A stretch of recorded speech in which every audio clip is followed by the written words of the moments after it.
The night is a baby, and our next guest is here, one of the most upcoming actors of our generation. He's definitely one to watch. Please welcome Nik Dodani! How you doing?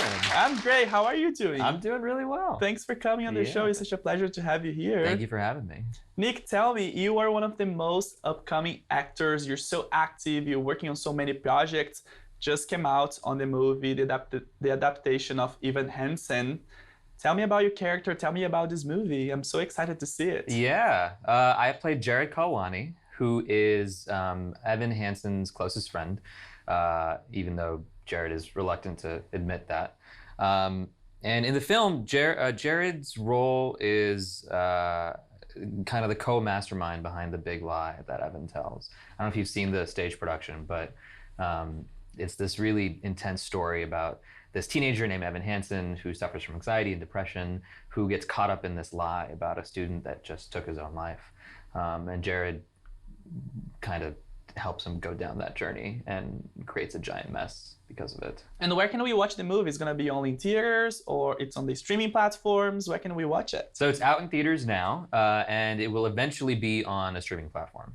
Nik, you also got to star on Atypical, which embraces a lot of the autism spectrum. Why do you think shows like this is so important? I think because, I mean, there's so many folks with autism in the world, and you know, I think we need to see TV shows that reflect who we are as a country, as a world. And it was so special to be a part of that show. I feel like playing Zahid for the last 4 years has just made me a better person, honestly. It's made me better at communication, made me better with empathy and understanding people and people who are different.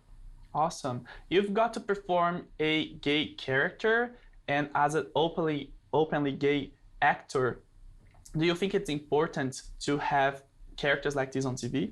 Oh yeah, I think we need more gay characters. I feel like my dream is that we're overrepresented. I think there should be more gay people in movies and TVs than there are in real life. So would you like to perform more gay characters in new TV shows? Yes, I would love to. New TV series? I would love to. Awesome. Yeah. You stated once that invisibility fuels homophobia. And does your comedy routine about being gay and Indian help shine a light into invisibility? I hope so. For a little while, if you searched gay and Indian on Google, it was just that stand-up set and a bunch of gay porn. But now there's so many incredible people, artists and public figures who are queer and South Asian.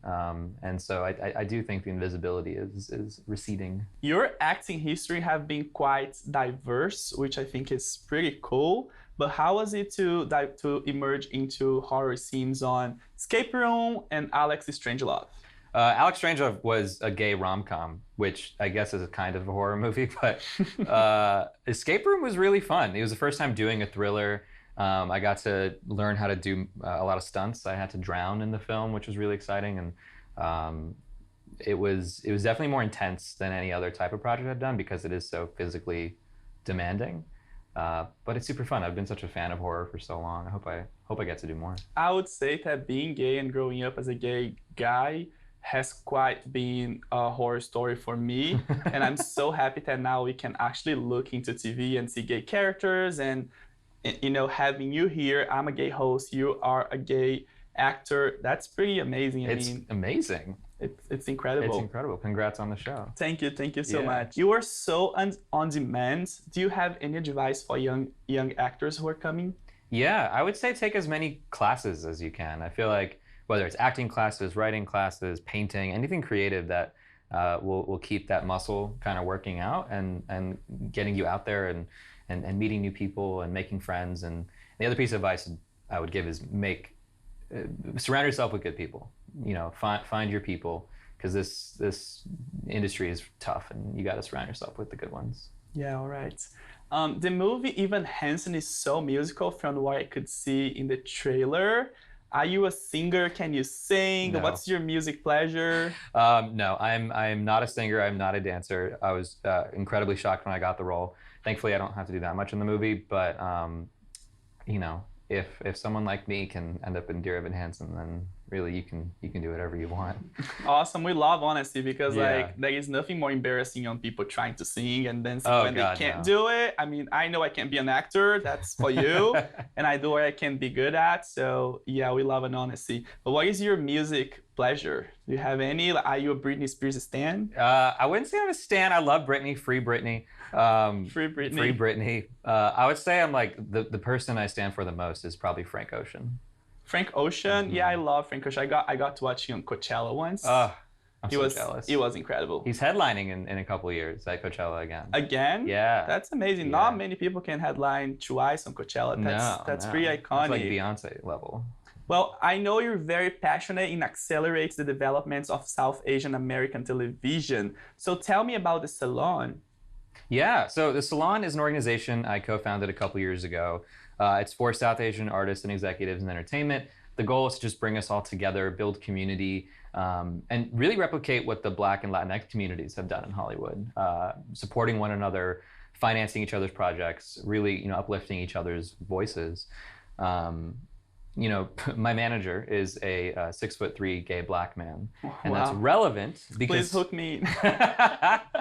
relevant because he's part of two industry groups: Black Gay Brunch and Tall Gay Agenda, which is specifically for gay men over 6'2". And I was talking to some of my I didn't know that was a thing. Oh, it's a thing. It's a thing. We're getting very specific lately. I'll get you their info. But I was talking to some South Asian friends of mine, and we were like, there's a group for gay men over 6'2", but there isn't like a group for us. And we were like, we gotta change that. Because there used to be a group called Sama, but they disbanded several years ago, and we wanted to create something to come in and help build community. Great, congratulations. I think that's so important to support every single community and to bring a more equal world in an industry for everybody. Like Black communities, South Asian communities, and Latino community, it's very important. And I feel like you guys are doing amazing promoting this community. Now we have shows like Never Have I Ever and so many other shows that is promoting Indian culture. I'm so happy to see all that diversity all over internet, social media, TV, everywhere. It's we're really changing the world. Okay, Nik, do you have anything else you're promoting besides Evan Hansen or any new shows you're working on? Tell us everything that you have upcoming. Yeah, right now I'm working on a screenplay called Blue Boy, which is based on a novel with the same name.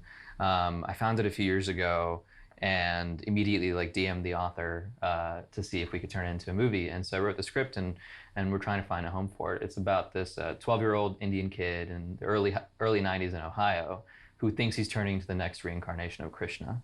And it's like this really quirky, funny, queer coming-of-age story. It's like Lady Bird or 8th grade, but gay and Indian. And great. Very excited to be working on that. Great, awesome. And also, Nik, this show is about creating a platform of healing for others from our own struggles. Do you have anything you've overcome in your career, in your personal life as a openly gay actor of color? I'm sure you've been dealing with a lot in the industry, and it was not easy to get where you are right now. Do you have anything that you want to share? I mean, it's definitely not always easy or glamorous. And I think one thing that Dear Evan Hansen really does so beautifully is talk about depression and anxiety in a way that is very real. I've definitely struggled with both depression and anxiety myself, on and off for years. And I think, it's something that a lot of us, especially in our generation, go through. And for folks listening, just know it's okay to not be okay. I'm so excited. Thank you for coming, and you're welcome anytime you want. Thank you so much for having me.